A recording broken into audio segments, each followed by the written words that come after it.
I've been working with plenty of clubs who are all facing the same problems when it comes to committees. And that is that people joining clubs these days don't see themselves as joining a community where they are helping out. They see themselves as customers, which means when they part with their money, they're not expected to do anything, and they're not expecting to do anything to help with the running of a place. In fact, they're thinking by parting with their money, they're actually buying a service. So they expect things to be done for them, and they expect the volunteers who are doing it to keep doing more. Here's a quick presentation on how we can engage more people in committees, and possibly that we have to modernise the way our traditional committee setup has been running. Plenty of committees rely on small numbers of people.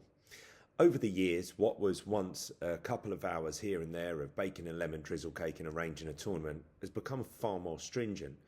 Things like safeguarding, insurance documents, the way that businesses have to operate with compliance has meant that there's more layers to running a tennis club. And what was once a fun activity is now basically running a business as a hobby.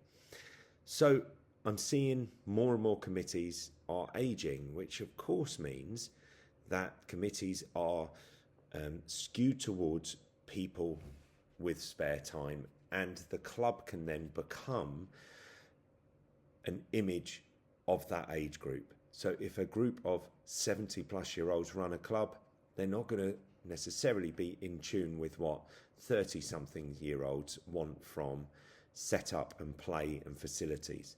So the club starts to represent the committee. The traditional role descriptors as secretary, chair, treasurer feel pretty dated and formal to younger people who may have a little bit of spare time and want to get involved. So this can discourage them from volunteering and putting themselves forward. Plus, there's an awful lot of time that needs to be given, and the roles are just too big. For a younger person now, they're time poor, especially someone with a family and a full-time job. It means that any little bits of time they've got are generally eaten up.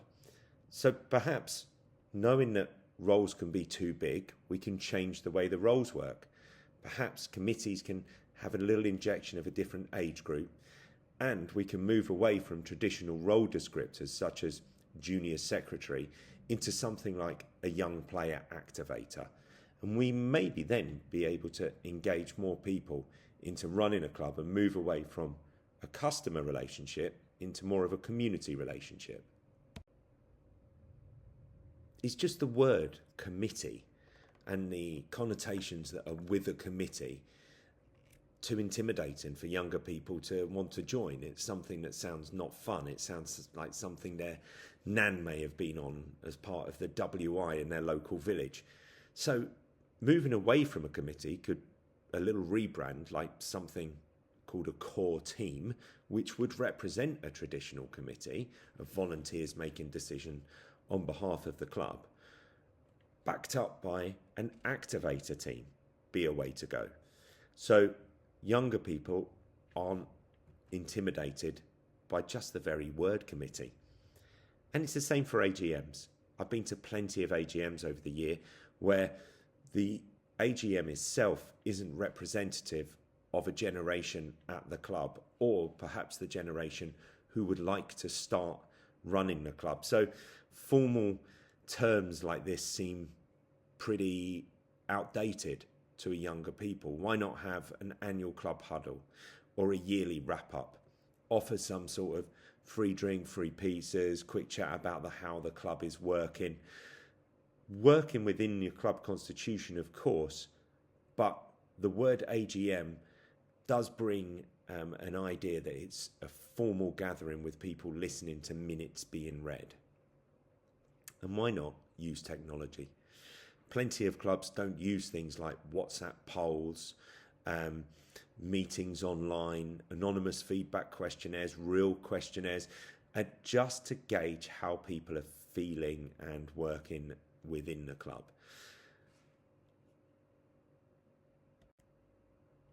Let's look at a modern committee structure.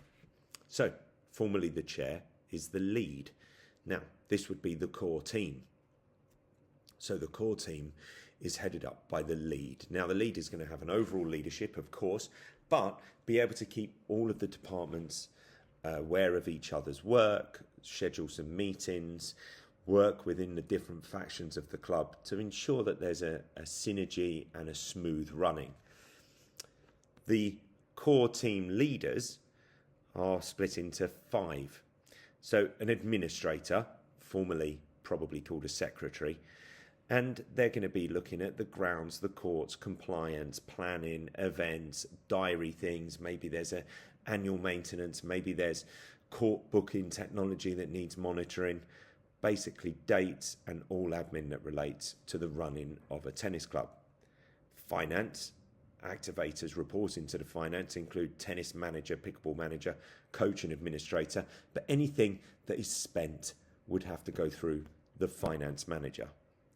A tennis manager in charge of the activators who are going to be activating club sessions, teams, new members, juniors, competitions.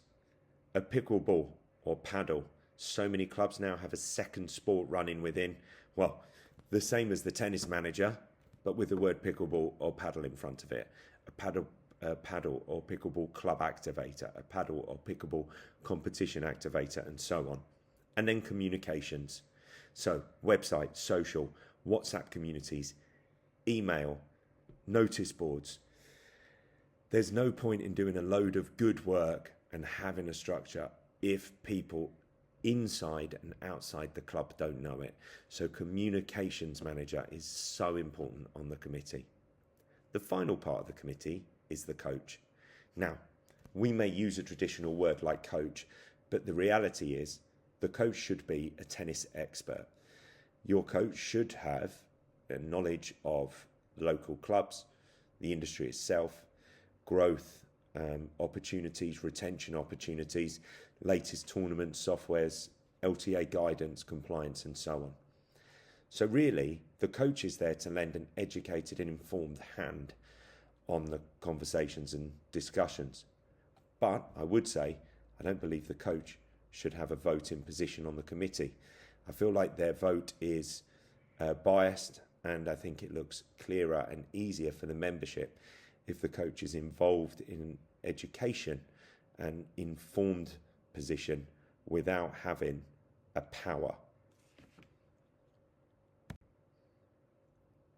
Let's break down some of these roles. So the administrator, formerly the secretary, that would be safeguarding, court maintenance, grounds, compliance, technology, clubhouse.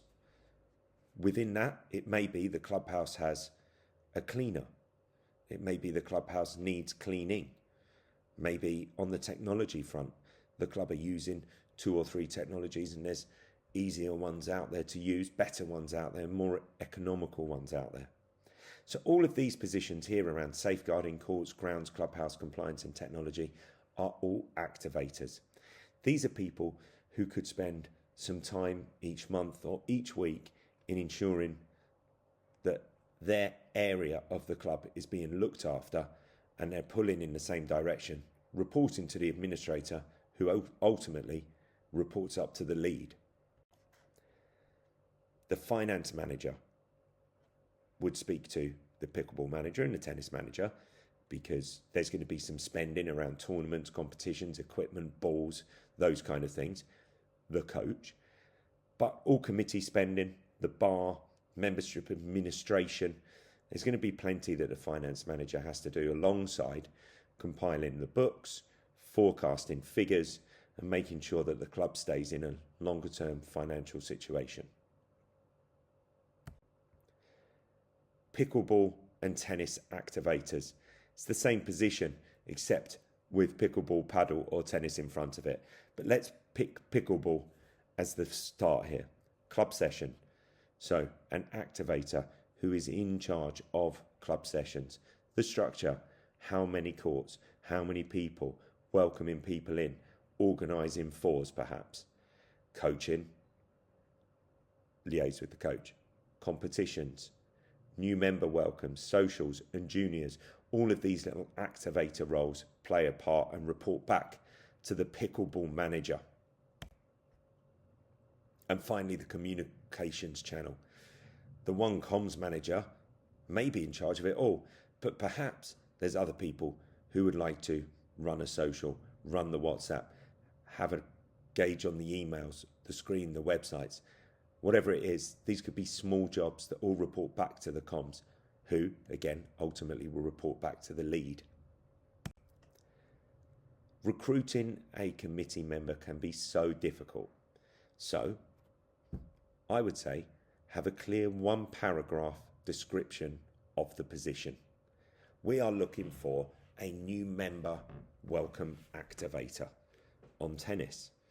They would have to send a message to a new member just to say hi and let them know how the club runs and possibly engage in a little to and fro to get them on court. We'd love to see all of our new members playing in an organised event within 4 weeks of joining. Easy, clear, friendly. Explain the time commitment and whether it's deadline specific. So if it is a new member welcome, that is going to be deadline specific. You can't wait 6 months to welcome a new member in. So if a new member joins on the Tuesday, it's great if on that Wednesday or Thursday that week, there's a little WhatsApp that flies into them to say hi. But perhaps the person who is doing that is a pilot and away for long periods of time, or they work away, or they have a highly pressured job and environment, which means they can't stick to that deadline. So that position's perhaps not going to be for them.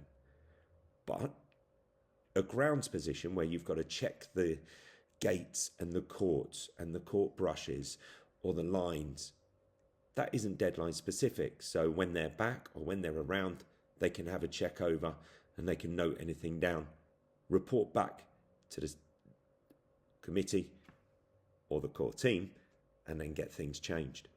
So explain the time commitment, and I do it in an estimated amount of minutes each month. You've got to send a WhatsApp to new members, roughly 4 new members a month. It would take 12 minutes a month. Something like that is really easy for someone to digest. And think about round pegs in round holes. If you've got a new members section where there's going to be 6 to 12, 25-year-olds trying tennis for the first time, having a 60-year-old man might not be a round peg in a round hole. Maybe they would like to see someone who reflects a little more on them as the person that they're introduced to and can start messaging with. So round pegs in round holes. The final part to that is, although putting one message out to the club hits everything, usually I'd have a hit list. Try and think of the people who would be the round pegs in the round holes for these positions. Who would be a great pickleball or paddle manager? Who would be brilliant at welcoming new people? Who's a little bit disorganised, but they'd be great at walking around and checking that the clubhouse has got everything working, like taps and toilets and so on. So it doesn't need a great amount of organisation to do that. So know the characters in your club better and start working with round pegs in round holes. Forming a committee is getting harder, running clubs is getting harder, but perhaps some of these ideas are a great way to make it less challenging.